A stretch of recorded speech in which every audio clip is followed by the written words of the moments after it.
gabay at patnubay. Palatuntunan nagbibigay inspirasyon, tatalakay sa iba-ibang pangyayari sa loob at labas ng ating bansa. Gagabay sa mga taong nangailangan ng patnubay sa kanilang mga suliranin sa buhay. At ngayon, narito ang inyong program host, ang Mindoriyong Midnight Boy, Kuyang Arnold Aceveda Namuko.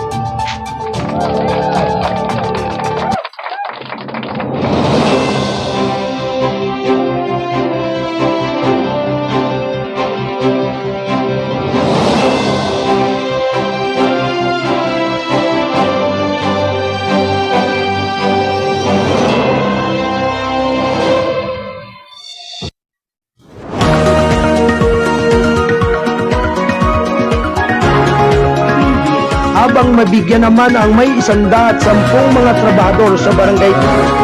Pasaya ng sasakyan, ilan ho ng mga jeep.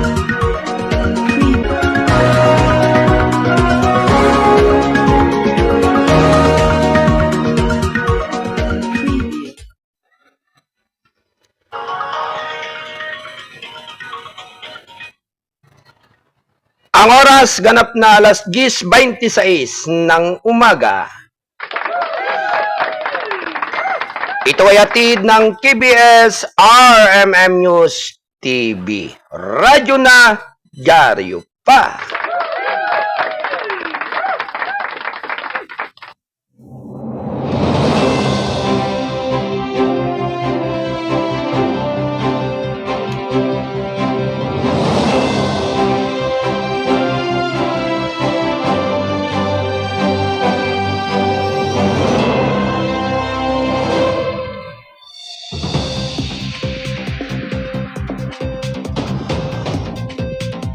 Alright, isang mapagpalang umaga sa inyong lahat mga gilo kong taga-subaybay, Luzon, Visayas at Mindanao. Kayo po ay nakikinig at nanonood dito sa KBS RMM News TV, radyo na dyaryo pa sa ating palatuntunang gabay at patnubay.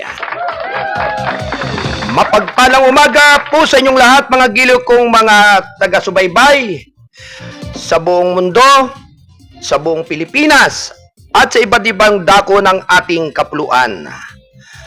Mapagpalang araw po ngayong araw ng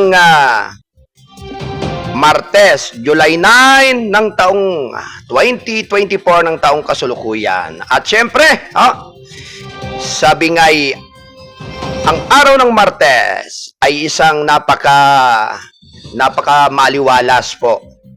Kaya sa lahat po ng ating mga taga-subaybay, naway ang patuloy na pagiging malakas ang inyong pangatawan ay mamalagi sa inyong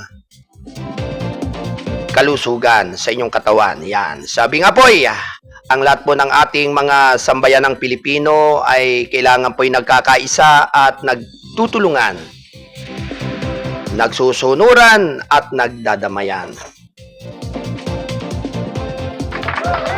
Alright, isang mapagpalang araw po ngayong ang araw ng Martes. Kayo po ay nakikinig dito sa ating palatuntunang gabay at patnubay, dito sa ating himpila ng KBS RMM News TV, radyo na dyaryo pa. Dito sa Kasado Broadcasting Service, ang responsabling mga mamamahayag, anuman ang lahi at lingwahe mo, anuman ang kulay mo, sino ka man, basta't kayo ay Pilipino, ito ang boses mo. Sa pangalan po ng ating station manager, Kuyang Alan Valenzuela Bordeos.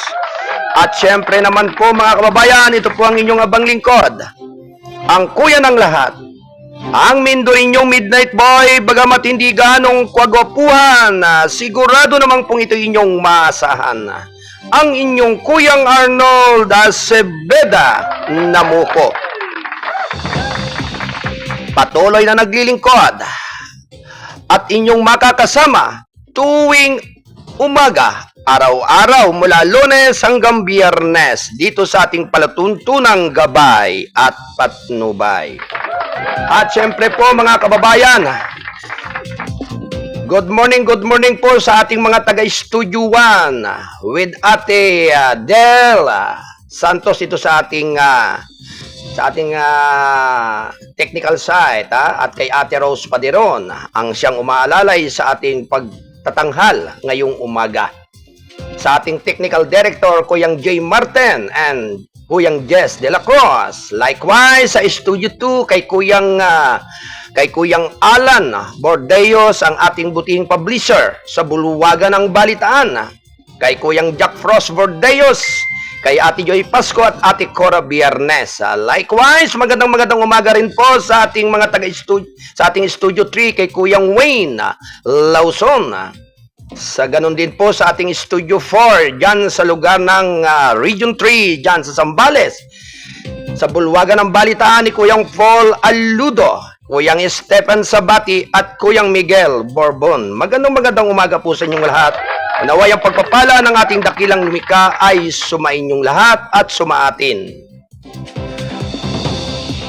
At syempre naman po, binabati po natin ng magandang umaga ang lahat po ng mga Kasado family, writer at mga kolumnista ng Payagang Balansi at Totoo.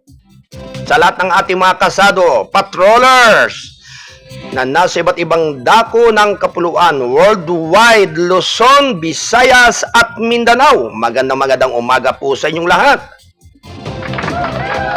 At siyempre, ganun din po sa ating mga minamahal na mga katutubong tribo dito sa ating bansa, sa iba't ibang dako ng ating bansang Pilipinas.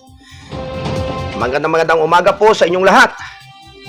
Likewise, sa lahat ng mga relihiyoso rin at relihiyosa, at lahat ng mananampalataya sa buong mundo, magandang araw po sa inyong lahat ngayong araw ng Martes. At ganun din po sa ating lahat ng mga kababayan ng mga OFW sa iba't ibang dako ng mundo. Ng mga nagtatrabaho dyan. At sabi nga'y patuloy ang kanilang pagsisikap upang mabigyan ng magandang kinabukasan ang lahat ng kanilang mga mahal sa buhay. Anyway, binabati po natin ang lahat ng ating mga autoridad, kapulisan, lahat ng mga kawani ng ating mga gobyerno, national man o lokal. Mapagpalang umaga po sa inyong lahat. Magandang araw po. At syempre nga po, pinarating din po natin sa lahat ng po ng kasapi ng Divine Healing Power ng TPP. Ngayon pong July 11 ay lahat po kayo ay inaasahan po ng inyong buong pamunuan na kayo ay magkikita-kita sa pagtitipon bilang pagdaraos po ng kapista ni St. Benedict dyan sa Pinagtunggulan, sa Monteso ni St. Benedict dyan sa lugar po ng Lipa City dyan sa Batangas. Yan.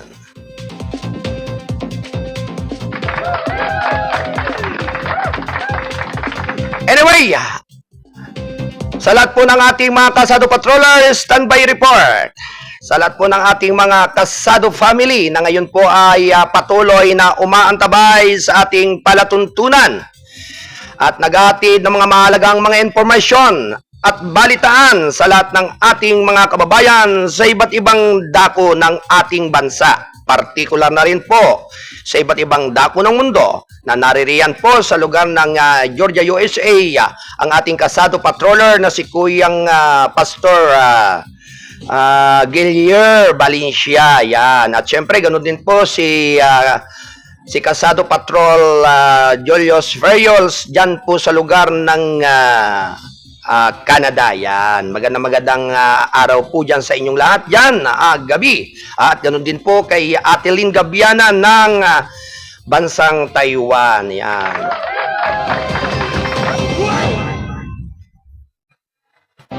Ang oras ganap na alas 10:34 ng umaga. Ito ay hatid ng KBS RMM News TV.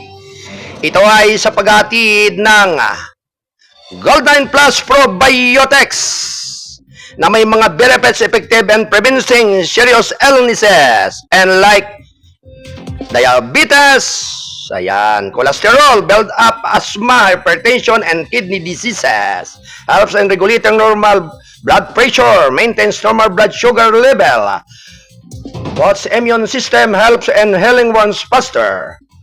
Perks up body's immune response stress. Gold 9 Plus Probiotics. All natural extract includes the following: Stevia plant, Ampalaya, Serpentina, Malunggay, Acetaba, Insulin plant, Banaba, Sambong, and Mangosteen. Ito ay sa pag-endorse po ni Dr. Ariel T. Bayran ng Gold 9 Plus Probiotics at ng Insensitive Putes.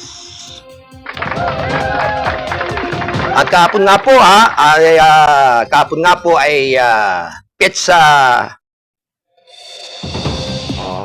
Kahapon nga po ay araw ng Lunes, At sabi nga po ay nagkatipon ang lahat po ng mga outlet ng mga mamamahayag dyan po sa lugar po ng Club Pilipino. At sabi nga po ay nagkaroon ng mahalagang pagtitipon at sabi nga po ay kinukongratulate po natin ang ating butihing si Colonel Ariel Quirubin, at siya nga po ay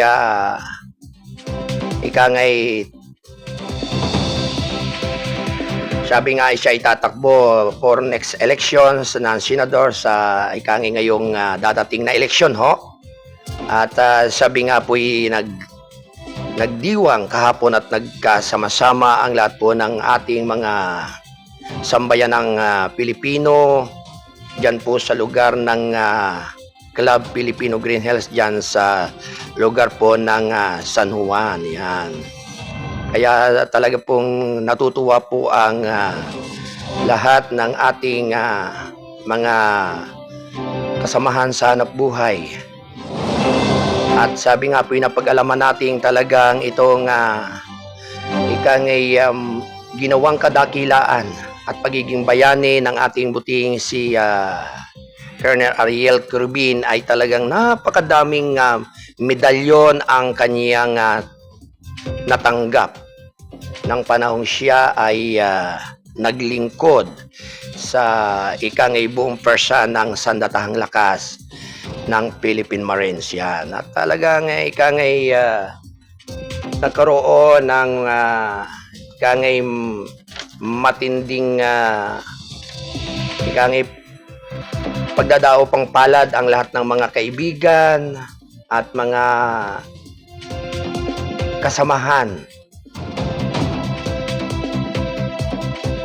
At naadyan nga po yung kanilang naging pagbabanding sa oras na yan. At yan nga po ay ginanap nga po talaga sa araw ng kahapon. Kaya kahapon ay hindi po tayo nakaupo sa ating palatuntunan dahil sinaksihan po natin ang mahalagang pagtitipong ito. At nakita po natin talagang sabi nga lahat ay naging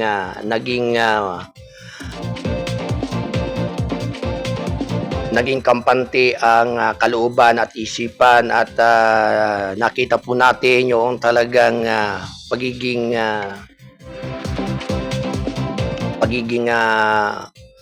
gentleman itong retired Colonel Ariel Quirubin. At yan nga po ay ginanap dyan sa Club Pilipino mula kahapon ng alas 9 ng umaga hanggang pananghalian. At nandiyan po ang lahat ng ating mga minamahal na mga lingkod. At nagkaroon sila ng programa na nag-umpisa sa prayer ni Major General S.L. Soriano at inawit po ang Lupang Hinirang yan bilang opening. At nagbigay naman po ng opening remarks si Admin Ramon Liwag. Yes, at sumunod naman po ay reading of manifesto. At muli pinagpatuloy po ni Admin Ramon Liwag at inawit po ang Pilipinas kong mahal. Yan. ang naging panauhin at pandangal na naging guest speaker ay si Retired General Benji Defensor, Speaker of Introduction by Kla. Yan. Then nandiyan din po si Edmond Tan, Speaker Introduction by Kla. At sinundan naman po ni Chief Master Sergeant Edelberto Lustri, Speaker Intro by Kla. At naging tagumpay nating lahat band, nagkaroon na dyan po yung tagumpay nating lahat band. Yan. At nandiyan po si Colonel EQ Speech and PMA Alma Mater Song. Pinanda po yung kanilang PMA Alma Mater Song. Talagang nakakabagbag damdamin po. At sabi nga po ay at nagkaroon po ng sinasabi nating nagkaroon ng ang press con at nagkaroon ng sinasabing fellowship. Yan. At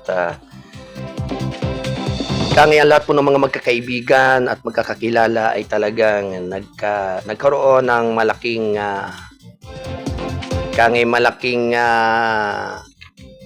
kahalagahan sa bawat isa. At sabi nga'y nabigyan ng magandang linaw sa bawat puso at isipan ng lahat ng ating mga minamahal na mga lingkod. Anyway, sa lahat po ng ating mga kababayan, magandang araw po sa inyo lahat at binabati po natin ng napaka masaganang pagbati itong ating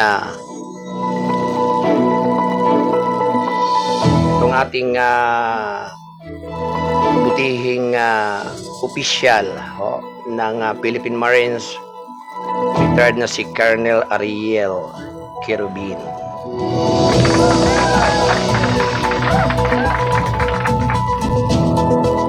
Anyway, sa lahat po ng ating mga kababayan sa buong bansa, naway ang pagkakaisa at pagsasama-sama alinsunod sa mabuting pinapangarap ng ating mga minamahal na mga kababayan, naway maging tanda ng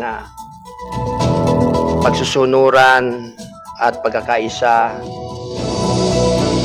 sa bawat pagkakataon. Kaya sa lahat po ng ating mga minamahal na mga lingkod ng ating bansa, sana'y maging matagumpay at maging peaceful ang lahat ng ating hinaharap sa kasalukuyan, at nang sa gayon ay makamta ng ating mga kababayan ang sabing ay kaaluwanan sa pang-araw-araw na pamumuhay, lalo na po nga sa pabago-bagong presyo ng ating mga produkto at mga pangunahing bilihin. Matindi po at malaking sakripisyo ang dinaranas ng ating sambayanan, lalo na po doon sa mga maliliit na ang pinagkakakitaan lamang ay dahil lamang po sa bingae. Katulad po ng mga construction worker, magkano lamang po ang kinikita nila para sabi nga po ay itapat doon sa pangangailangan ng kanilang mga pamilya. Kaya sana naman po ay matulungan ng administrasyong ito ang patuloy na sabi nga ay pagbaba ng ilang mga pangunahing bilihin at pangangailangan ng ating mga kababayan. Talaga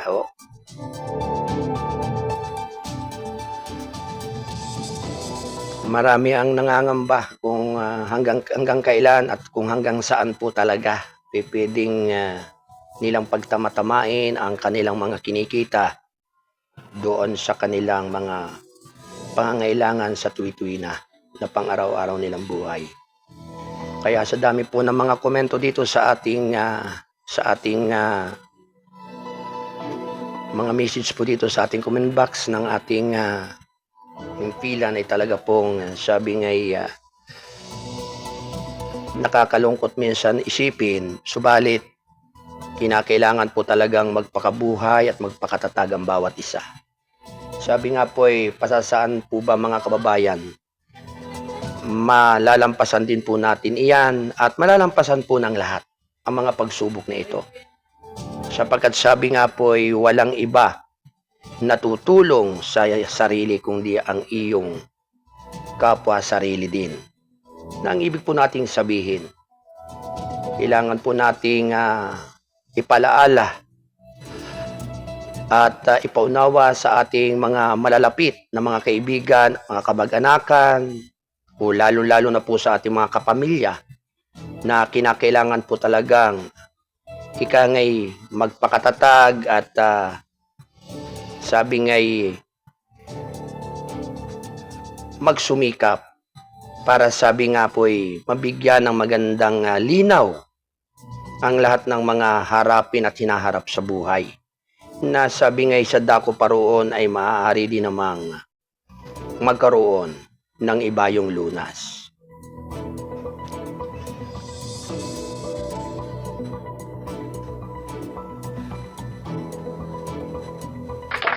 Ang oras ganap na alas 10:46 ng umaga. Ito ay atid ng KBS RMM News TV. Radyo na, dyaryo pa. Ito ay kasapi ng The United Multimedia International Press Corps.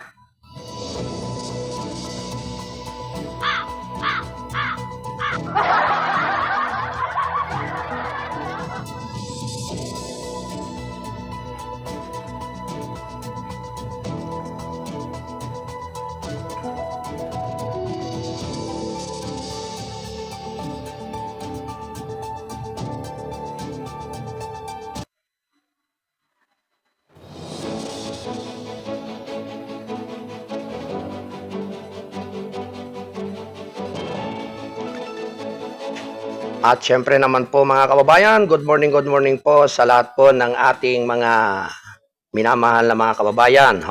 Syempre, binabati rin po natin ng magandang morning. Ang lahat po ng mga, yan po lahat po na nag-attend ng Gathering of Warriors, A Call for Unity and Heroism, dyan po sa Kalayaan Hall, Club Filipino, dyan sa Green Hills, San Juan City, yan. At syempre po,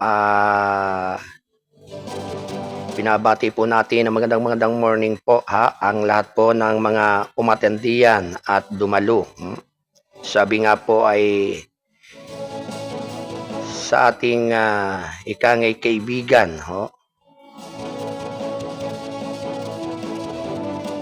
at mga kaibigan na nag-attend po dyan sa lugar ng Club Filipino kahapon.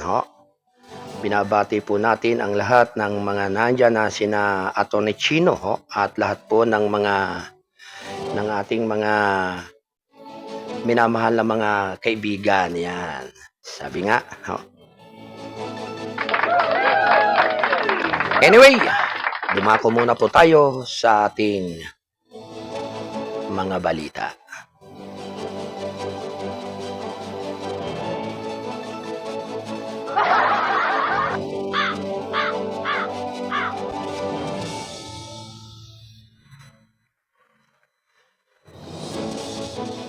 Ang oras ganap na alas 10:48 ng umaga.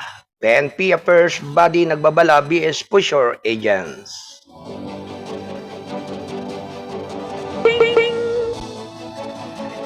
Nagbabala ang Philippine National Police Internal Affairs Service nitong nakaraang Huwebes na publiko laban sa mga individual na nagpapanggap na ahente nito na nangunguna ng pera bilang bahagi ng kanilang protection racket. Inilabas ni EAS Inspector General Bido Dulay ang babala kasunod ng mga ulat na may ilang individual na nagpapanggap sa opisyal na EAS na nagpapatakbo o mano ng protection racket na kinasasangkutan ng mga establishmento na ipinaghihinalang may illegal na aktibidad.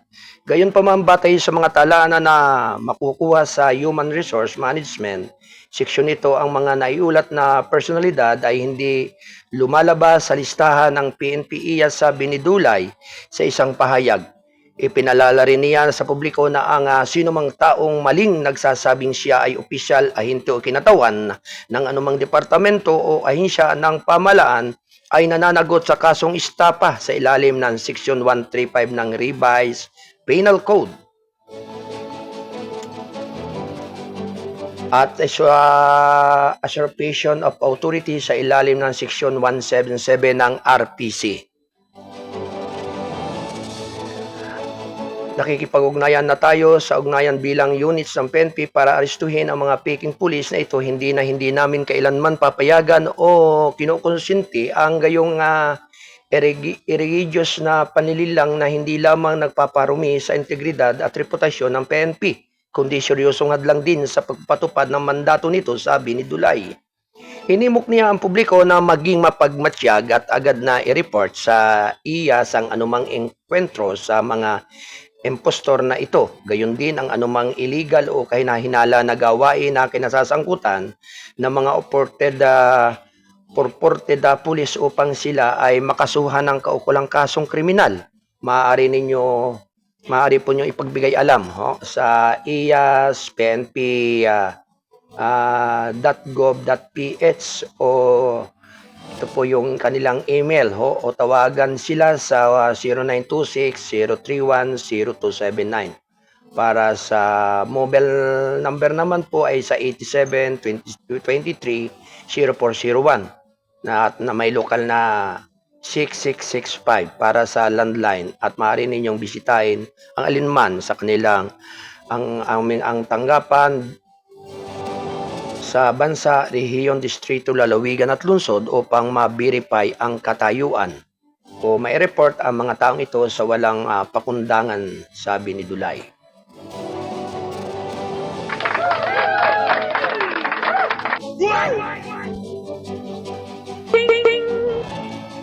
Alas 10:51 ng umaga, ito ay hatid ng KBS RMM News TV. Radyo na dyaryo pa.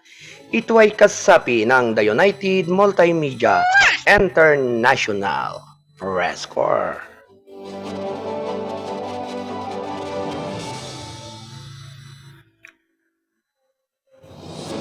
Walong mag-aaral sa elementarya, high school kaysa sa National Learning Camp.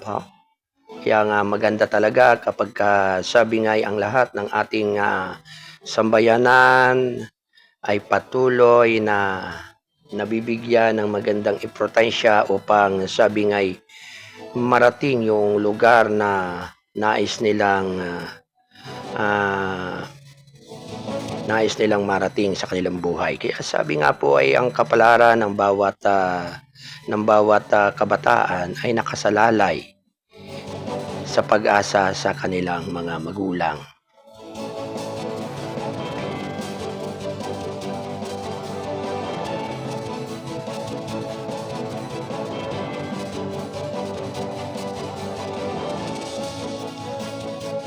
Tuloy-tuloy lamang po ang ating balitaan. Pamilya gustong mabigyan ng hustisya ang mga PhilAm elderly na napatay sa San Francisco train. Showing humingi ng hustisya ang pamilya ni Corazon Dandan, ang matandang Pilipino-Amerikano na napatay matapos na itulak patungo sa paparating na train sa San Francisco, California nang hindi humarap ang suspect para sa kanyang arrangement. Suspendido na ang pagdinig para sa kaso matapos na hindi makuha ng 49 na anyos na suspect na si Trevor Belmont ang kanyang court date nitong nakaraang Hulyo 5 sa San Francisco time. Ang suspect na inilarawan bilang may sakit sa isip at walang tirahan ay naiulat na nakakonfine sa isang ospital.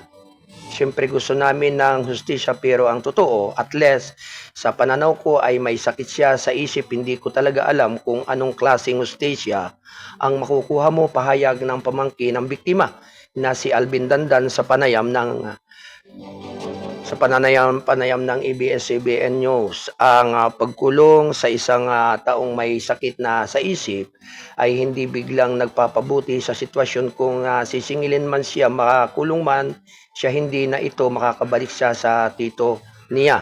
Sinabi ng mga ulat na biglang itinulak ni Belmont si Dandan ng papalapit ang isang train sa Powell Street Station ng Bay Area Rapid Transit.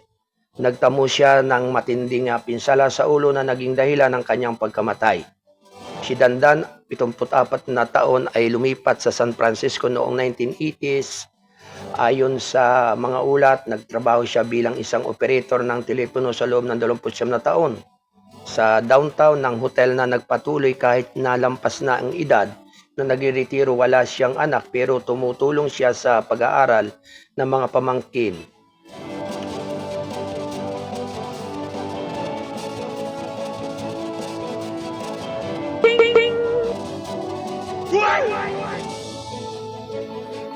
Ang oras ganap na alas 10:55 ng umaga, ito'y atid ng Balitang Kasado, ang pahayagang balanse at totoo, National Newspaper.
Alright, ang oras ay alas 11:10 ng umaga. Ito'y atid ng KBS RMM News TV. Radyo na, dyaryo pa. Okay, nagkaroon po lamang ng pansamantalang sabi nga medyo na out of coverage po tayo at medyo nagkaroon po ng kaunting problema ang ating site. Kaya nagbalik pong muli. At tuloy-tuloy lamang po ang ating balitaan. Alright mga Kasado Patroller, standby report. At sa mga oras na ito at sabi nga ipagpapatuloy natin ang ating pagtatanghal ng ating palatuntunang gabay at patnubay.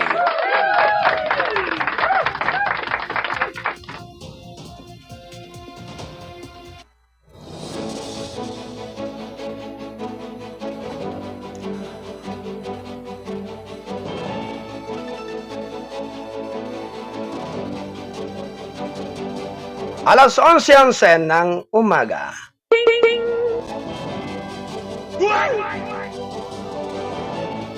PCG may konkretong ebidensya BS China sa West Philippine Sea. Complete. Alright mga kababayan, tuloy-tuloy lamang po ang ating balitaan. Patuloy na dinokumento ng Philippine Coast Guard ang mga illegal na gagapagalaw ng China ayon kay National Task Force, the West Philippine Sea. Spokesperson Commodore J. Tarilla.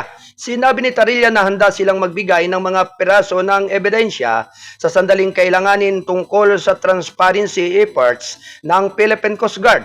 Dokumentado natin ang agregasyon at ang illegal na presensya ng Chinese government sa West Philippine Sea. Sabi niya sa Saturday News Forum sa Quezon City, pinaubaya na raw ng Philippine Coast Guard sa mga legal expert kung ano ang susunod na gagawin. Hindi kami ang legal authority kung paano gagamitin ng Department of Justice o ng Office of the Solicitor General ang aming report. Idodokumento lamang namin kung ang aktwal na insidente na nangyayari o nangyayari napakalaki ng tiwala namin sa aming mga legal luminares, sabi ni Tarilla. Aniya, hindi na maituturing na Grayson tactics lamang ang mga estratehiya ng China o mas mababa pa sa armadong labanan ng militar. Ang tawag natin dito illegal, coercive, aggressive, and deceptive action of China government. Ang tawag lang natin sa kanila ay outright illegal activities, sabi niya. Ito ay naging napakahalata. Ang ginagawa nila ay violations of the international law, coercion, deception, and basically harassment, and deploying of their vessels illegally, dagdag niya. Nitong Webes, sinabi ng pamalaang Chino na hindi sila magbabayad ng 60 milyong piso para sa pinsala at pagkalugi ng kanilang Coast Guard na di umano'y ipinataw sa mga ari-arian ng Philippine Navy sa isang engkwentro malapit sa Yongin Shoal noong Hunyo 17 sa pag-anunsyo ni Chinese Foreign Ministry spokesperson Mao Ning sa pag-anunsyo ng tugon ng Beijing. Inulit ang mga pag-aangkin nito sa karagatan na nasa loob ng exclusive economic zone ng Pilipinas. Ang pinakahuling aggression ng China ay nangyari sa routine resupply mission sa BRP Sierra Madre sa isang sundalong Pilipino. Ang nawala ng kanang hinlalaki habang sinasabi ng Armed Forces of the Philippines na nakawa ng baril ang mga Chino at nasira ang mga bangka at ang mga kagamitan nito ay nabigasyon at komunikasyon. Alas 11:14 ng umaga, ito ay hatid ng KBS RMM News TV, Radyo na Dyaryo pa. Ito ay sa paghatid ng buong pwersa ng Balitang Kasado.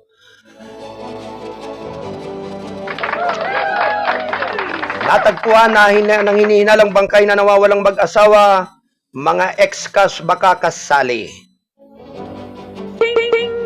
2 pulis na nasa AWOL o absent without official leave status ang sangkot sa pagkawala ng beauty pageant candidate na si Geneva Lopez at ng kanyang Israel boyfriend. Ang development at matapos mabawi ng mga ahente ng Criminal Investigation and Detection Group nitong Sabado ng umaga ang 2 bangkay sa liblib na lugar sa Barangay Santa Lucia, Capas, Tarlac.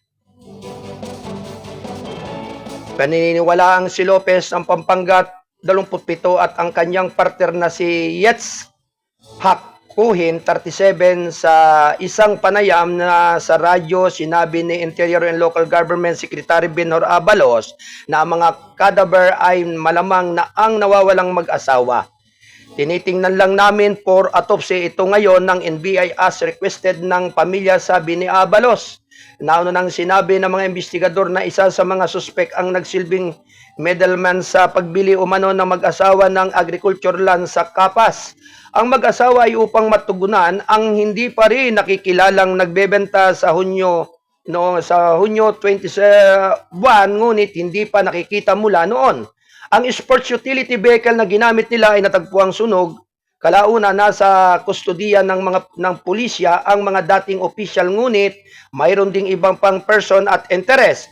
Ayon kay Abalos, may lumalabas nga na ang testigo at teritoryo tinuturungan ito ay libingan na ito dito sa Tarlac. Ilalabas na lang namin ang buong detalye siguro mga Lunes nga o iniipon pa lamang lahat ng ito, sabi ni Abalos. Binigyan din ni Abalos ang pangako ng pamahalaan sa hustisya ang nakakasakit na pagtuklas na ito ay nagbibigay din sa ating matibay na determinasyon na magdadala ng katarungan sa lahat ng biktima. Hindi tayo magpapahinga hanggat hindi mananagot ang mga may pananagutan, mabigyan ng hustisya, sabi niya.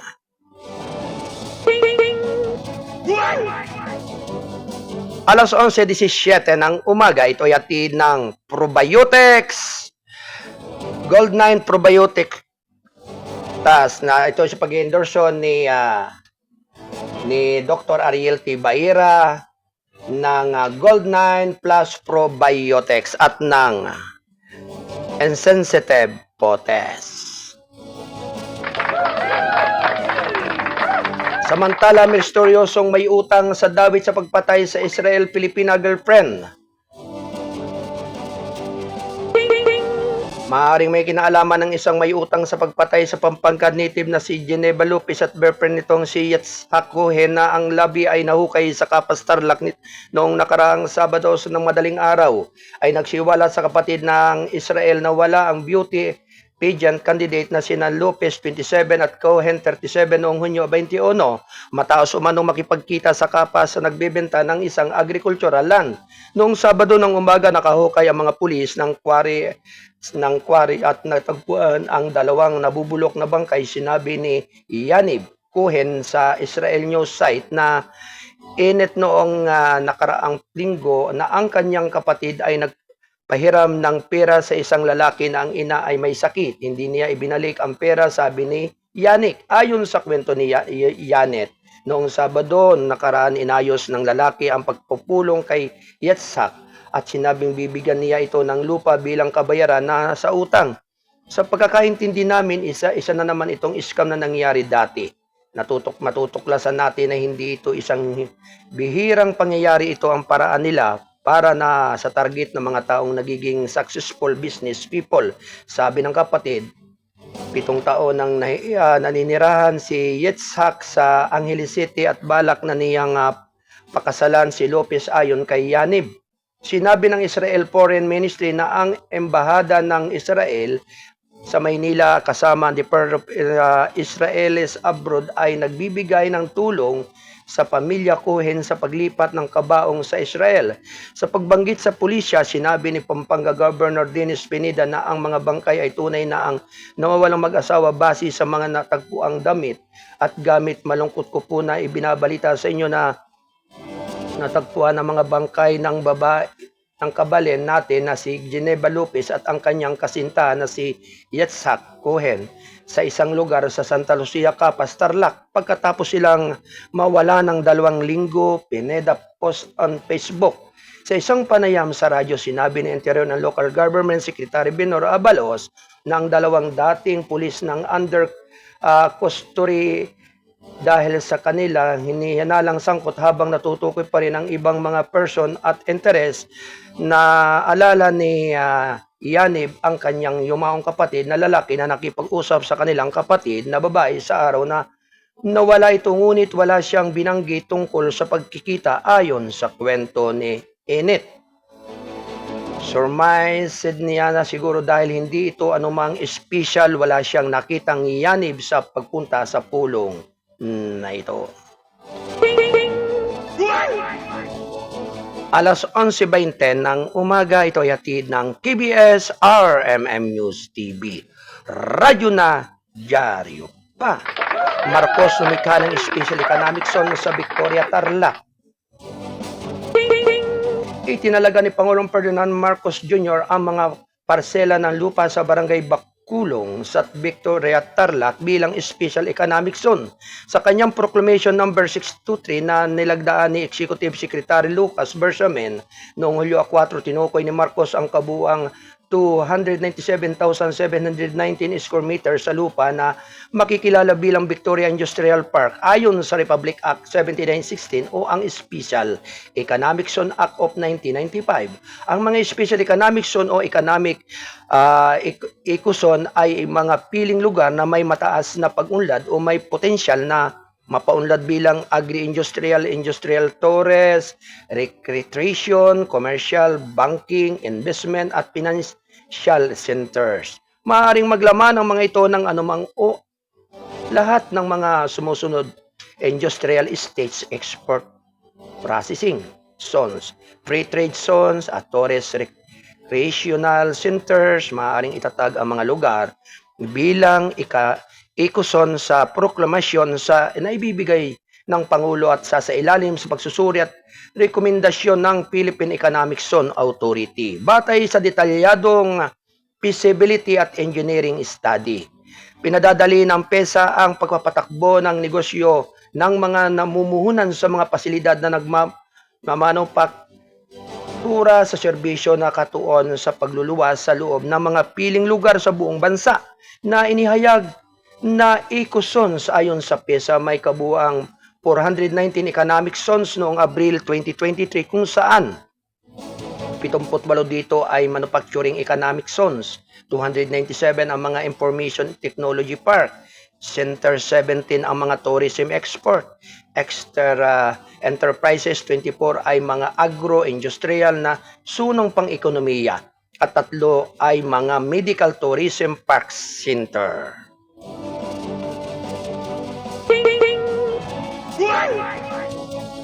Alas 11:23 ng umaga, ito ay hatid ng KBS RMM News TV. Radyo na dyaryo pa.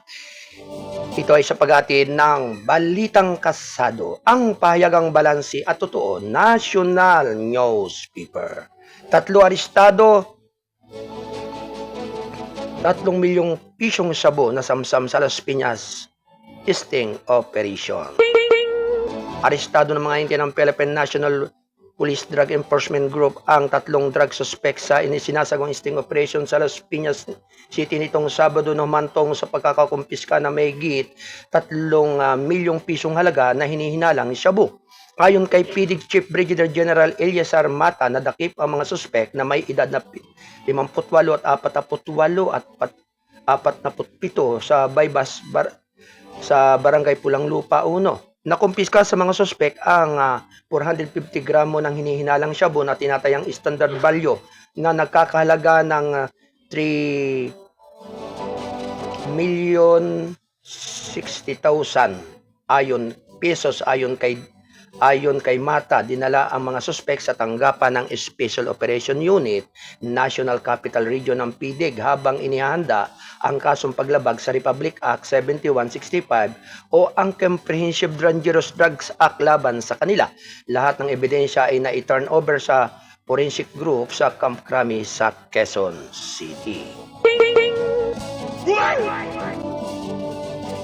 Alas 11:24 ng umaga, ito ay hatid ng KBS RMM News TV, Radyo na dyaryo pa. Ito ay kasapi ng The United Multimedia International Press Corps. Ang tabayanan ang susunod na palatuntunan, ang isyu ng lipunan ng Bisayang Tisoy ni Kuyang Wayne Espino Lawson. Isyu ng West Philippine Sea ang close ruling sa curriculum ng DepEd sinulong. Inirekomenda ng isang party-less legislator nitong linggo kay Economic Education Secretary Senador Sani Angara na isama sa National History Curriculum ang territorial claims sa West Philippine Sea at United Nations Convention on the Law of the Sea. Arbitral ruling ayon kay sa person ng bayaning atleta. Party-less Representative Margarita Nograles, ang mga paksa ay nagbibigay ng mga mag-aaral sa mga mag-aaral na mas malalim na pag-unawa sa political landscape ng Southeast Asia at kahalagahan ng pagtataguyod sa rule of law sa international relations. Ang pagbibigay ng kaalaman sa ating mga kabataan tungkol sa mga makabuluhang isyu na nakapalibot sa ating territorial claims sa West Philippine Sea ay napakahalaga para sa pagtataguyod ng isang mahusay na kaalaman sa mamamayan at maglilinang ng isang pakiramdam ng pambansang kapalaluan at responsibilidad sa kanyang liwanag. Kailangang komprehensibong turuan ng mga estudyanteng Pilipino tungkol sa arbitral ruling ng UNCLOS 2016 aniya, at idinagdag na ito sa isang napakahalagang sandali na nagpatibay sa soberanya ng bansa. Sa mga teritoryong inaangkin ng China, dapat malaman ng ating mga kabataang Pilipino ang kontekstong legal at historical ng ating mga territorial claims upang mas mapahalagahan ang nagsisikap na ating pamahalaan at mga diplomata sa pagtatanggol sa ating soberanya, dagdag niya. Samantala, pinahayag niya ang kanyang buong suporta sa paghahirang kay Angara bilang bagong pinuno ng Department of Education. Ang malawak na karanasan ni Senador Angara sa serbisyo publiko, ang kanyang advogasya para sa edukasyon at ang kanyang napatunayang pamumuno ay ginagawang pambihirang kwalipikado siya para sa tungkuling ito. Tiwala ako na sa ilalim ng kanyang pangangasiwa, patuloy na isusulong at tutugunan ang ating sistema pang-edukasyon ang mga umuulad na pangangailangan ng ating bansa, sabi ni Nograles.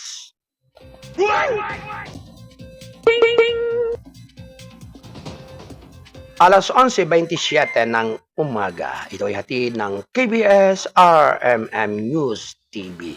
Ang tabayanan ang susunod na palatuntunan ng isyu ng lipunan ni Bisayang Tisoy, si Kuyang Wayne Espino Lawson. Person of interest sa pagpatay sa pageant candidate nagpaubaya sa nobyo. Inihayag ng Criminal Investigation Detection Group nitong linggo ang isang pang-breakout sa investigasyon sa pagpatay sa beauty pageant candidate na si Geneva Lopez at sa kanyang Israel boyfriend sa pagsuko sa isa sa mga person of interest. Si alias Gis driver ng dalawang dating pulis na pangunahing suspect itinuro sa pulisya ang lugar kung inilibing ang bangkay ni na Lopez, 27 years old, at Yetzhak Cohen, 37 years old, sa barangay Santa Lucia, Capas, Tarlac. Ayon sa ulat ng CIDG Director Major General Reo Francisco, ang mga kadaver na natagpuan noong Sabado ay tumutugma sa pagkakakilala ng mga biktima. Kinumpirma ni Pampanga Governor Dennis Pineda na tumulong sa pagsusubaybay sa kaso bilang Lopez ay mula sa kanyang lalawigan.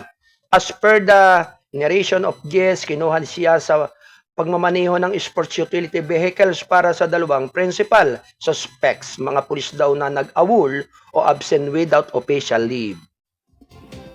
Nagulat daw siya na makita ang dalawang bangkay sa likod ng SUV dahil sa takot para sa kanyang kaligtasan. Ginawa niya ang iniutos. Ayon kay Francisco, itinuturing ang ngayong state witness si Jess, ngunit maaari pa ring kasuhan kaugnay ng mga namatay.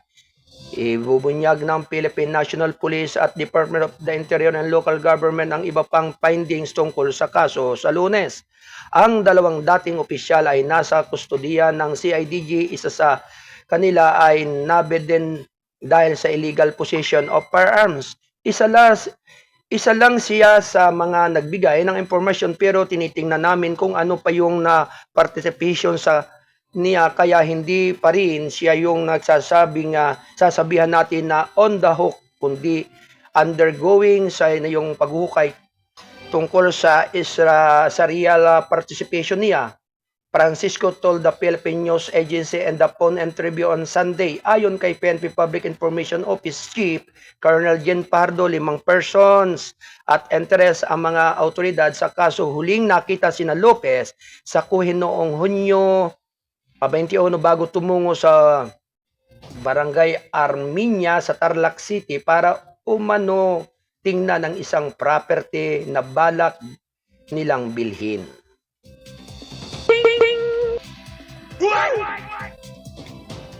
11:30 ng umaga. Ito yatid ng KBS RMM News TV. Radyo na dyaryo pa. Ito ay kasapi ng The United Multimedia International Press Corps, PBBM.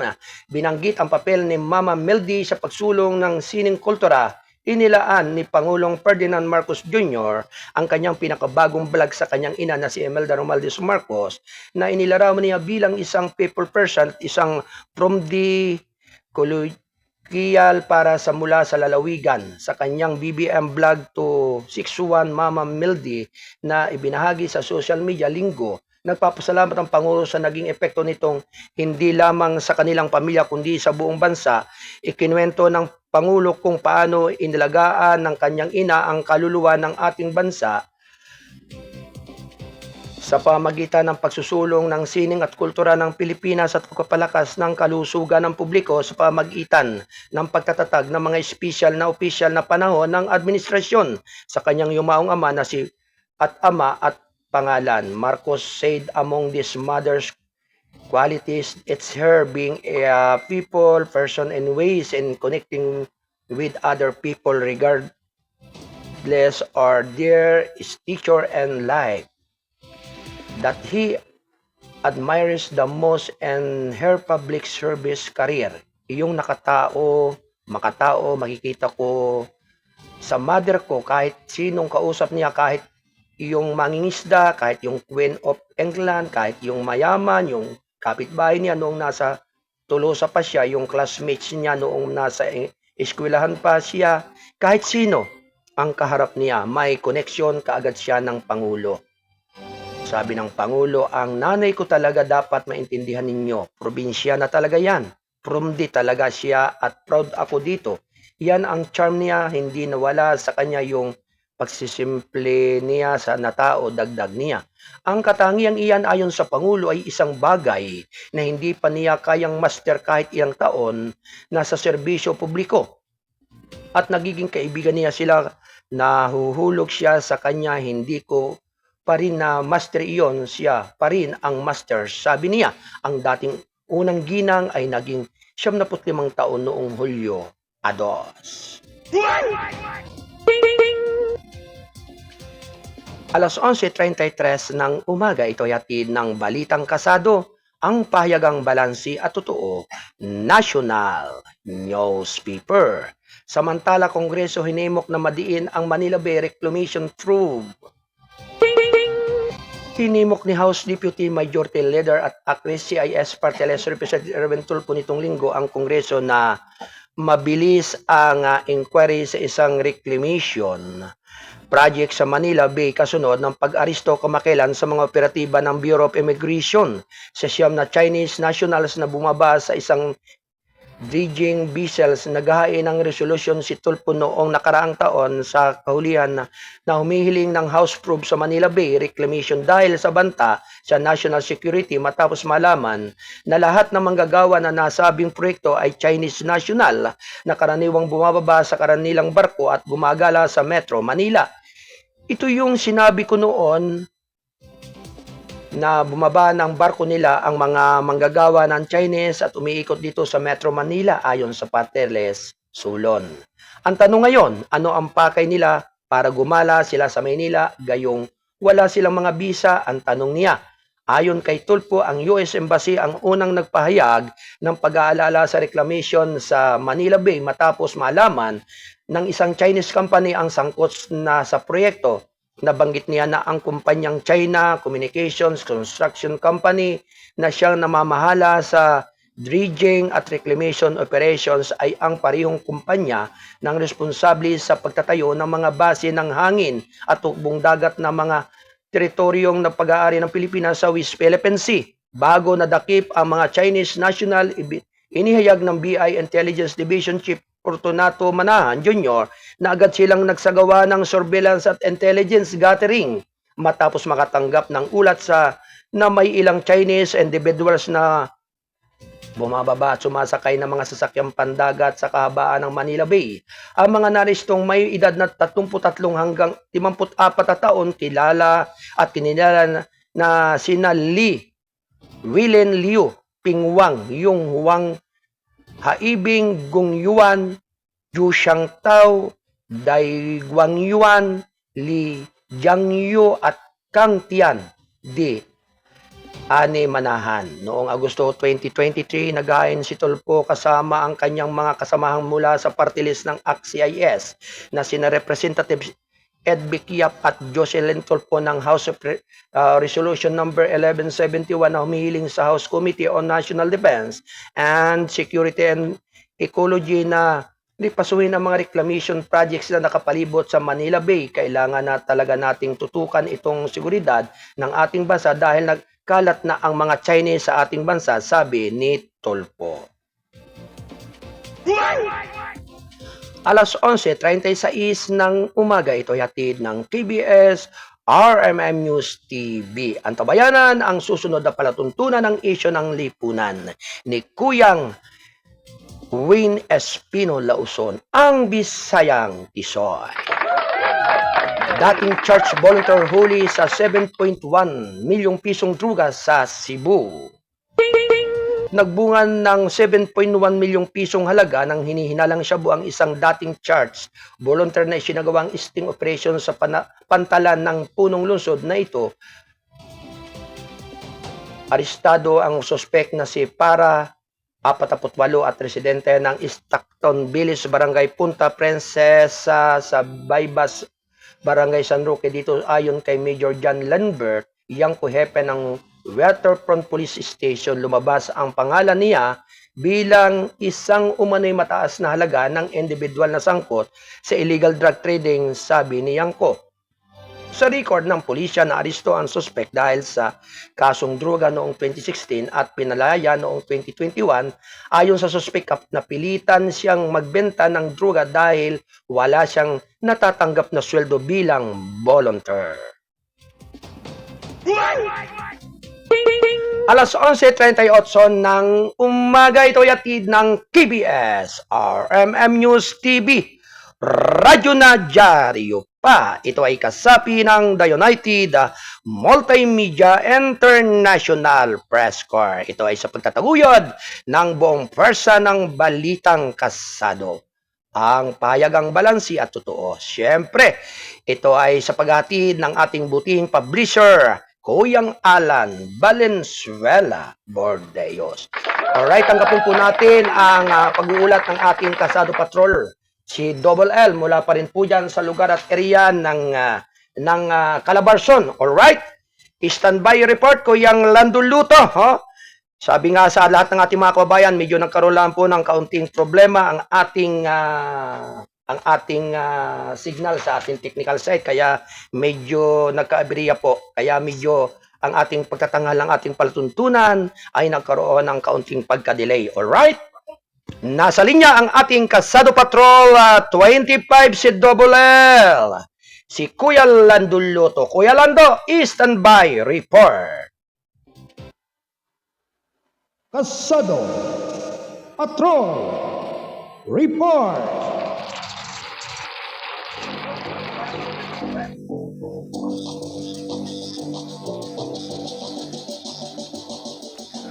Alright, may pag-uulat ang ating Kasado Patrol, si Kuya Lando Luto, mula po dyan sa area at lugar ng Cavite.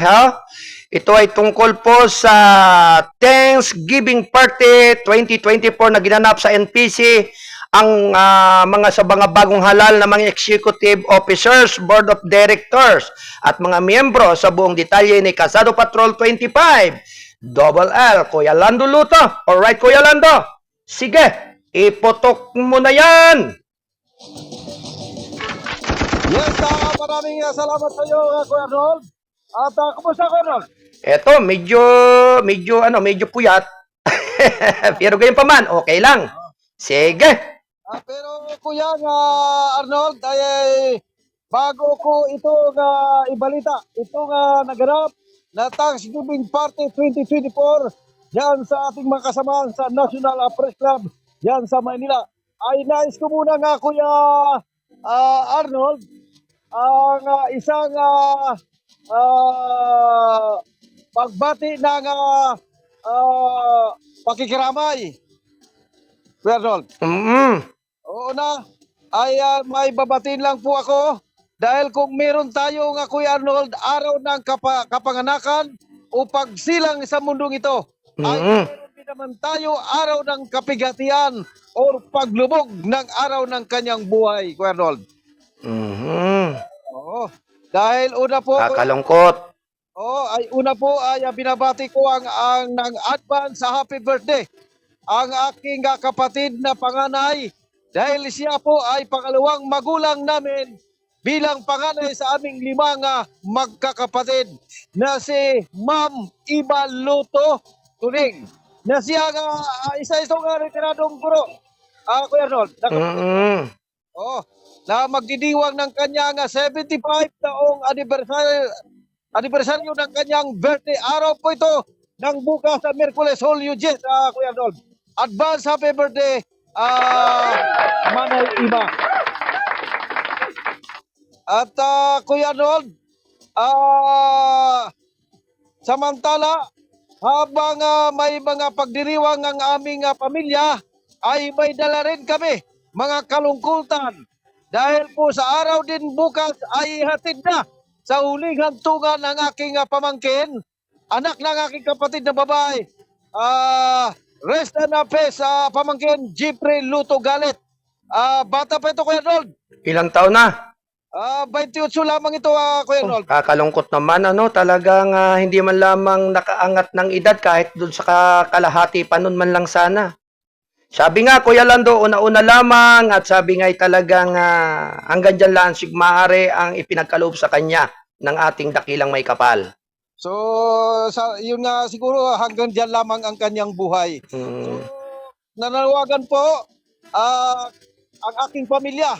Kabilang na din po ako, ang mga kamag-anakan namin at mga kaibigan at maging isa sa naging katrabaho ng aking pamangkin ay huling lamay po ngayong gabi araw ng Martes, Hulyo 9. Dahil sa ihatid na po sa kanyang huling hantungan, araw po ng bukas, Miyerkules, Hulyo 10, taong kasalukuyan.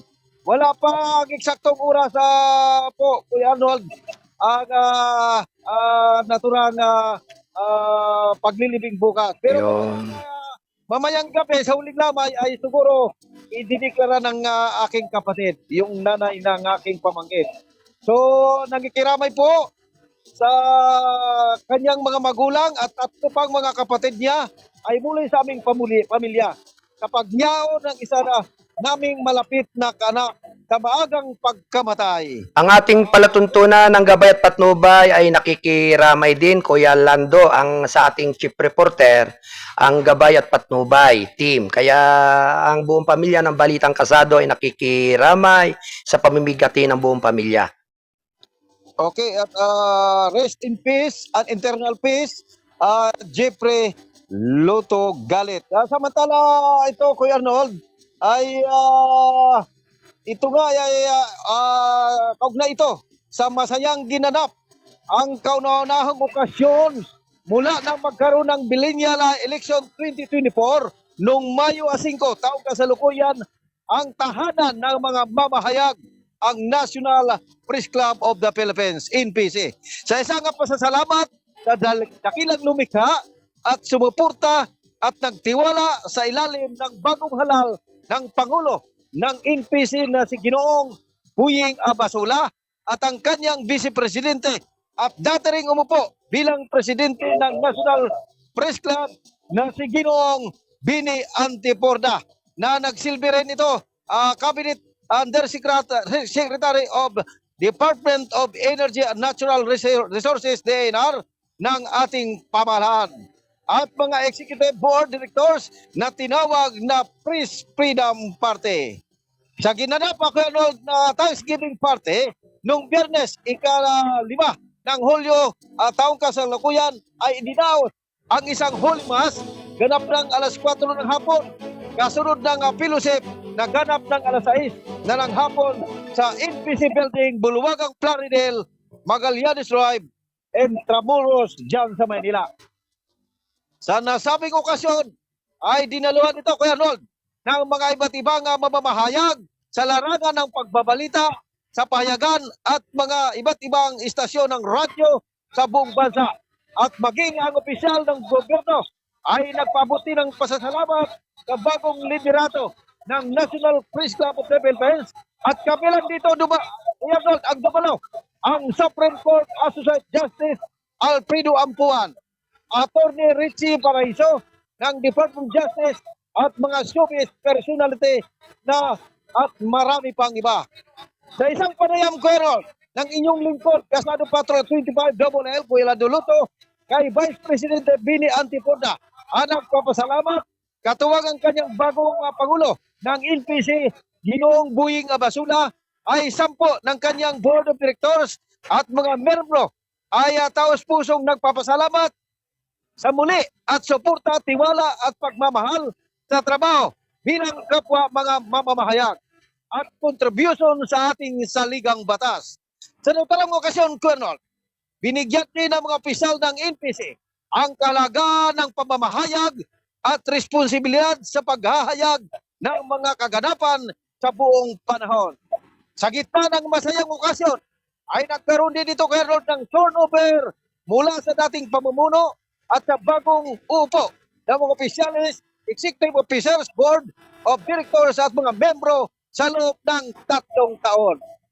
3 taon pala ito, Kuya Arnold. 3 taon ang term pala. Okay. Yes. Medyo mahaba-haba.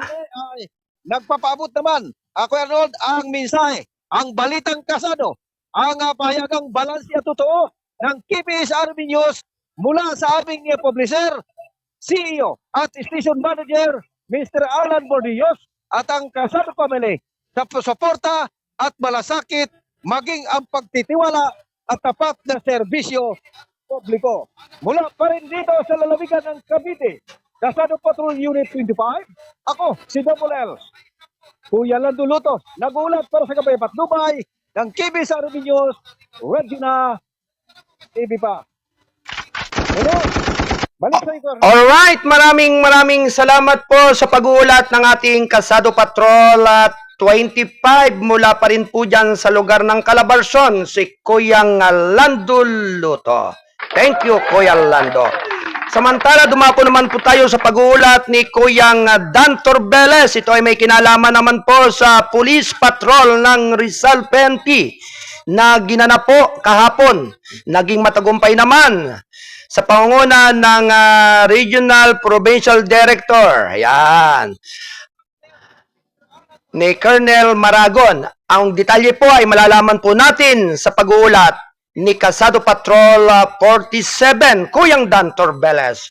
Alright, Kuyang Dan, stand by. Report. Kasado Patrol Report. Alright, maraming salamat po sa pag-uulat ng ating Kasado Patrol 25 mula pa rin po dyan sa lugar ng Calabarzon. Alright, Kuyang Dan. Sige, iputok mo na yan. Yes, likewise, Kuyang Arnold at Kuyang Alan, sa pangunguna ni Rizal PNP Director Police Colonel Felipe B. Maragon ng Rizal PPO, Bike Police Patrol na inilunsad ng isagawa kahapon ito ng umaga sa SM City, sa bayan ng Taytay sa Rizal, ng Barangay Dolores sa SM City Ground. At sinaksyan ito ni Police Colonel Mariano Rodriguez at ng Rizal ng Provincial PRO 4A, Deputy Region for Operation, at kinatawan naman ng lokal ng pamahalaan ng Taytay at kinatawan ng SM City sa pangunguna. Sinabi naman ni Police Colonel Rodriguez, Mariano Rodriguez, ay umabot ang bike patrol ng 155 bike patrol ito ay ipakakalat na dito niya sa lalawigan sa Rizal, Kuya Arnold, na ito ang ito ay susuyurin na hindi na papasok ng police mobile patrol lalo na sa mga alay street o itong mga eskinita sa mga sulok-sulok na lugar dito sa Rizal, lalo na depende sa crime environment na dahilan na at sa mga police bike patrol at pwede rin sumama ang iba't ibang pulis na walk-in patrol itong mga naglalakad sa pagpapatrolya. Ayon pa ni Police Colonel Maragon at Police Colonel Rodriguez, kanilang hinikayat din ang taga-barangay na pwede rin sumama sa pagluntad para sa pagsugpo naman sa kriminalidad.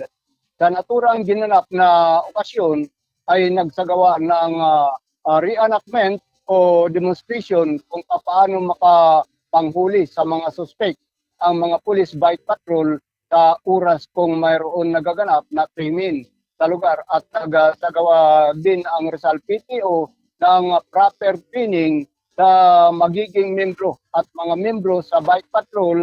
Ayon pa ni Police Colonel Maragon, ang 14 na bayan, police station sa Rizal ay magkakaroon ng tig-8 bike patrol kung mobile police patrol ay hindi ito makikita ng mga mamamayan. Samantala kung nakabike ito, patrol ay makikita ang mga pulis at mas epektibo pa ang mga community relation.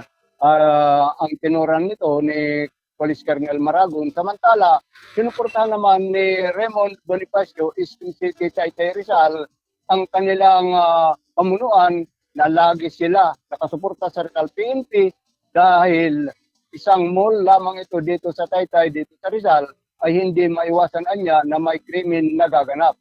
At ang Rizal PNP ay laging nakasuporta din sa mga establishmento dito sa Taytay at sa lahat sa lalawigan dito sa Rizal. Mula sa Rizal, para sa Balitang Kasado, ito si 47 Dan Torbelis nag-ulat live sa TV sa Remin News TV. May dyaryo pa. Alright, maraming salamat sa pag-uulat ng ating Kasado Patrol. 47, Kuyang Dan Torbeles. Thank you, Kuyang Dan.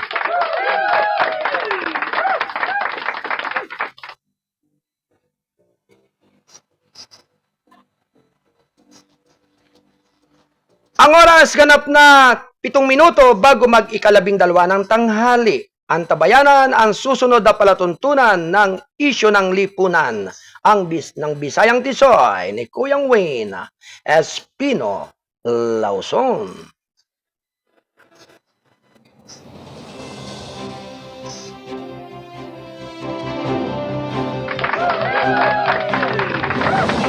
Anyway, binabati po natin ng maligayang pakikinig at panonood ang buong team ni Colonel Ariel Querubin. At sabi nga po ay naganap at kahapon ang gathering, a gathering of warriors, a call for unity and heroism dyan sa Club Filipino Green Hills sa San Juan City. Yan. At maraming salamat po sa lahat po ng mga dumalo diyan at sa lahat po ng ating mga kasamahan bilang mga mamamahayag. At sabi naging matagumpay naman po yung pagpupulong at pagkikwentuhan ng lahat ng ating mga kababayan. Lalong-lalo na po yung mga kasamahan sa ikangay sa military nung ating butihing retired colonel ng Philippine Marines na si Colonel Ariel Querubin. At siya nga po pala mga kababayan, siya nga po ay nagpaplano at nagbabalak na tumakbo bilang senador ngayong darating na eleksyon.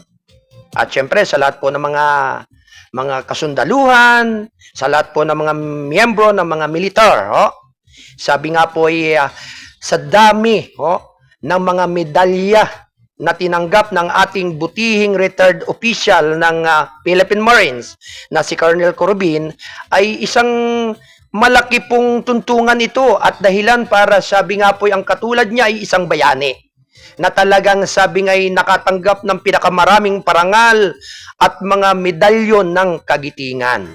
Kaya natutuwa naman po ang buong pamilya ng Balitang Kasado na sabi nga po ang paghahayag ng butihing retired colonel na ito ay talagang sabi nga hanggang siya ay may nalalabing lakas at kakayahan na magsilbi sa ating bayan ay handang-handa po ang kanyang presensya sa lahat ng bagay. Kaya lubos naman po ang ating pagbati sa kanya ng congratulations. At sabi nga po ay talagang ang lahat po ng kanyang mga staff, lahat ng kanyang mga kasamahan ng team of Ariel Querubin, Colonel Ariel Querubin ay talagang naging aktibo sa oras na iyan at hindi sabi nga pinabayaan at nagpabaya sa mga magandang mungkahi at magandang mensahe ng ating butihing bayani na si retired Colonel Ariel Querubin ng ikangay ng Sandatahang Lakas. Yan. Congratulations po, sir! At syempre, iyan po ay sa pagtataguyod po ni Attorney Cheno. Yan. Magandang umaga po, Attorney. At sumayin niyo po mapagpalang umaga ngayong araw ng Martes. Alright, hudyat na po para pansamantala pong tayo'y magpaalam sa ating palatuntunang gabay at patnubay. Maraming salamat po sa pag-aalalay ng ating Studio 2, 3 at 4, At ng ating technical director, na si Kuyang J. Martin, Maraming salamat po sa lahat ng ating mga tagapakinig at taga-subaybay sa ating palatuntunan. Kaya sabi nga po, pagpaumaninan po ninyo kung medyo talagang hindi po tayo tumama sa official time ng ating palatuntunan. Pero totoo po talaga niyan, ang oras talaga ng ating palatuntunan ay 8:08 ng umaga hanggang 10:10. Kundangan lamang po talaga sa hindi inaasahang pangyayari, mga gili kong mga taga-subaybay ay nagkaroon po ng, nagkakaroon lamang po ng pagkakataon na talagang, pinagsusumikapan po ng buong pamilya ng ating Kasado Broadcasting Service na talagang magampanan ang lahat ng obligasyon. At bagamat medyo late din po ang pagtatanghal ng ating issue ng lipunan, siya na po ang susunod na magtatanghal makatapos ng ating palatuntunan. Alright? Alright, mga giliw ko mga kababayan, Luzon, Visayas at Mindanao, kayo po ay nakikinig at nanonood dito sa KBS RMM News TV. Nagpapasalamat po ako sa inyong paggabay at pagsubaybay sa humigit kumulang 2 oras ang ating pagtatanghal sa ating palatuntunan. Dito sa Kasado Broadcasting Service ang responsabling mamamahayag. Sa pangalan po ng ating station manager, publisher at president CEO Kuyang Alan Valenzuela Bordeos. At syempre ito naman po ang inyong abang lingkod, ang Mindorinyong Midnight Boy. Bagamat hindi naman gaanong kagwapuan, sigurado naman pong ito inyong maaasahan. Ang inyong Kuyang Arnold Acebeda Namuko. Yan. Antabayanan po ang palatuntunang isyu ng lipunan ni Kuyang Wayne S. Pino Lauson. Adios, mabalos, amigos.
habang mabigyan naman ang may 110 mga trabahador sa barangay. Pasaya lang yung sasakyan. Ilan ho ng mga jeep.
Habang mabigyan naman ang may 110 mga trabahador sa barangay. Pasaya lang yung sasakyan. Ilan ho ng mga jeep.